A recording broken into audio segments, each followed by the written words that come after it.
O Brasil pediu um maior engajamento da comunidade internacional em Honduras. A volta de Manuel Zelaya ao país foi classificada de irresponsável e insensata pelo embaixador americano na OEA, Lewis Anselin. O chanceler Celso Amorim não gostou da declaração e pediu uma atuação mais efetiva dos Estados Unidos para resolver a crise hondurenha. A embaixada brasileira em Tegucigalpa abriga mais de uma semana o presidente deposto e uma comitiva de 60 pessoas. Nos últimos dias, a situação do país se agravou com o presidente golpista Roberto Micheletti impondo restrições à imprensa e suspendendo direitos individuais. Vamos conversar sobre o assunto com Maristela Basso, professora de Direito Internacional da Universidade de São Paulo. Olá, professora. Obrigada por falar com os internautas do Terra. Obrigada a vocês, do Terra. Professora, a diplomacia brasileira tem razão? Sem uma atuação mais efetiva dos Estados Unidos, a crise em Honduras tende a se estender? Bom, ela até tem razão em impedir que a comunidade internacional se manifeste, inclusive os Estados Unidos.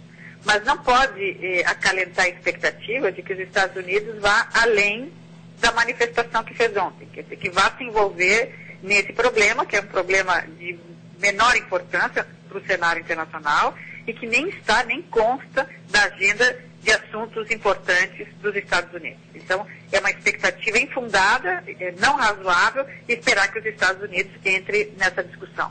Qual seria a melhor saída diante do que vemos instalado lá? Um presidente interino que, através de um golpe, tomou o poder de um presidente eleito porque este ameaçava a Constituição do país. Bom, o prudente, o adequado, o consistente com a tradição das relações diplomáticas brasileiras, com a postura histórica do nosso Itamaraty, é se manter longe, se manter uma neutralidade, né? Observar o que está acontecendo em Honduras, como qualquer observador, pronto para atuar como árbitro ou como mediador, ouvindo ambas as partes. E, fundamentalmente, essa distância é uma distância entre os, digamos, opositores, o governo golpista e o presidente deposto que deseja voltar, mas uma posição que é ao lado do povo. Quer dizer, nós não estamos a favor desse governo ou daquele governo, nós estamos a favor da democracia, das instituições e da paz entre os hondurenhos. Quer dizer, nós temos que estar do lado do povo e do que quer o povo.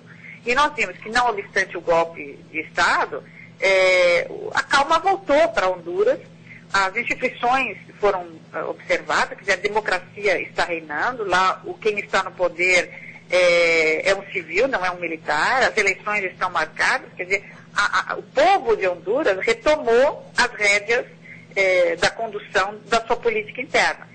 Então, isso é algo que nós deveríamos observar e não incitar, a partir da nossa embaixada, a desordem para o povo de Honduras, né? Agora, de qualquer jeito, a situação se agravou desta segunda para esta terça-feira por conta da decretação de estado de sítio, não? Sem dúvida, e também com ameaça de possibilidade de ruptura das credenciais, retirada das credenciais da embaixada brasileira, que deixaria de ser uma embaixada para o governo hondurenho e passaria a ser uma casa qualquer dentro do território de Honduras, podendo estar ao alcance da mão militar, da mão judicial e da mão da polícia civil hondurenha. Quer dizer, há um risco efetivo aí de uma invasão da embaixada brasileira por conta dessa, digamos, brecha no direito internacional? Sim, não seria nem uma questão de invasão, porque eles observariam os procedimentos adequados. Eles vão lá e retiram aquela credencial essa que foi dada quando o embaixador do Brasil chegou em Honduras e lá estabeleceu a nossa embaixada. Ele levou uma espécie de procuração do Brasil, dizendo, olha, esse é o nosso representante, ele vai ficar em Honduras até que a gente ponha outra pessoa no lugar, e gostaríamos que você, governo de Honduras, o aceitasse aí dessa ilha de imunidades e garantias que nós damos também ao embaixador de Honduras em território brasileiro.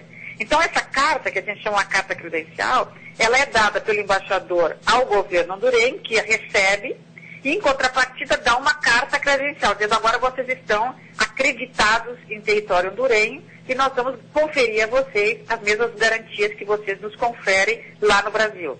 Então, no momento em que o presidente atual de Honduras vai lá e pega aquela carta que ele deu e rasga e revoga, ele simplesmente revogou aquele documento e tirou da embaixada brasileira aquela cobertura, aquela couraça, aquela capa de protegido e imune. e aquela casa passa a ser uma casa hondurenha como outra qualquer. Então ele pode entrar, evidentemente, mas ele pode entrar, desapropriar e expropriar em nome do interesse público e do bem coletivo qualquer casa em Honduras. Então ele observaria, digamos, essa tramitação de retirar o que ele já deu, e ele pode fazer isso por razões de interesse público, e então entrar naquela casa em nome também do interesse público. Isso é bastante truculento, não há precedentes, mas pode acontecer sim.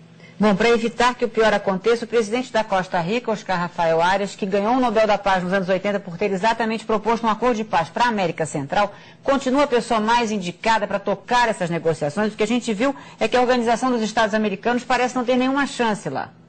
Não, e nem tem interesse, porque a política externa americana, a partir do governo Obama, é uma política de baixo custo político, de baixa manutenção e focada apenas nos temas que são relevantes para os Estados Unidos. Então, qualquer um saberia que não vale a pena chamar os Estados Unidos para essa discussão, porque é menos importante. Honduras é um assunto menos importante para a comunidade internacional. Passou a ser importante para o Brasil e para a América Latina no momento em que o Zelaya veio se abrigar, se refugiar na nossa embaixada. Mas, se não, as coisas já tinham voltado para os seus eixos e iríamos aguardar as eleições pacificamente em 29 de novembro. Quer dizer, qualquer um pode ser mediador nesse caso. O representante da Costa Rica, o rei da Espanha, o secretário-geral da ONU, qualquer pessoa pode mediar esse problema. Qualquer pessoa que tenha bom senso, mas mediação alguma chegará a bom termo se o Brasil não baixar o tom da sua animosidade contra o governo que lá se instaurou. Se o Brasil não conseguir conversar com esse governo, não há saída para Zelaya e não há saída para nós retirarmos da nossa embaixada esse hóspede que lá chegou e que não é desejado. Então, tudo passará pela boa vontade do Brasil de conversar com esse presidente que lá se encontra, golpista ou não, de baixar a animosidade e de atuar não como parte interessada ao lado de Zelaya ou ao lado dos golpistas, mas sim ao lado do povo, ou seja, baixando o tom e conseguindo encontrar mecanismos de concessões e conversa. Senão, não tem mediador que resolva esse problema. Quais os riscos daqui para frente? Zelaya, por exemplo, pode passar meses na embaixada e até mesmo vir para o Brasil como asilado político? Sim, ele pode ficar lá para sempre ou durante um tempo, né? Agora, a questão é a seguinte: se a ele for concedido o asilo e esse asilo tem que ser exercido no Brasil, ele tem que ser protegido no Brasil, ele terá que sair da embaixada. Para ele sair da embaixada hoje e vir para o território brasileiro ou qualquer outro território que o receba, ele terá que sair de dentro da embaixada. Hoje, para ele sair de dentro da embaixada e se dirigir ao aeroporto, ao porto ou à fronteira mais próxima, terá que se formar um corredor humanitário que o proteja, né? Porque senão, ele saindo do portão, a autoridade hondurenha vai lá e captura ele, porque tem mandado de prisão. Então, qualquer atitude que seja, mantê-lo lá eternamente ou por um tempo expressivo, vai ter que negociar com esse governo para que ele não corte as credenciais, não entre na embaixada e não tire a pessoa cujo mandado de prisão já está expedido. Então tem que negociar com esse governo. 2, tem que negociar com esse governo ao conceder asilo no Brasil, porque essa pessoa terá que sair da embaixada em segurança, e essa segurança só pode ser garantida pelo governo que lá se encontra, né? Então, qualquer movimentação nesse tabuleiro de xadrez passa por uma negociação, por intermediário ou não, entre o Brasil e o governo que lá se encontra. Bom, professora, que o bom senso e a diplomacia prevaleçam. Obrigada pela entrevista. Obrigada a vocês, um abraço. Tchau.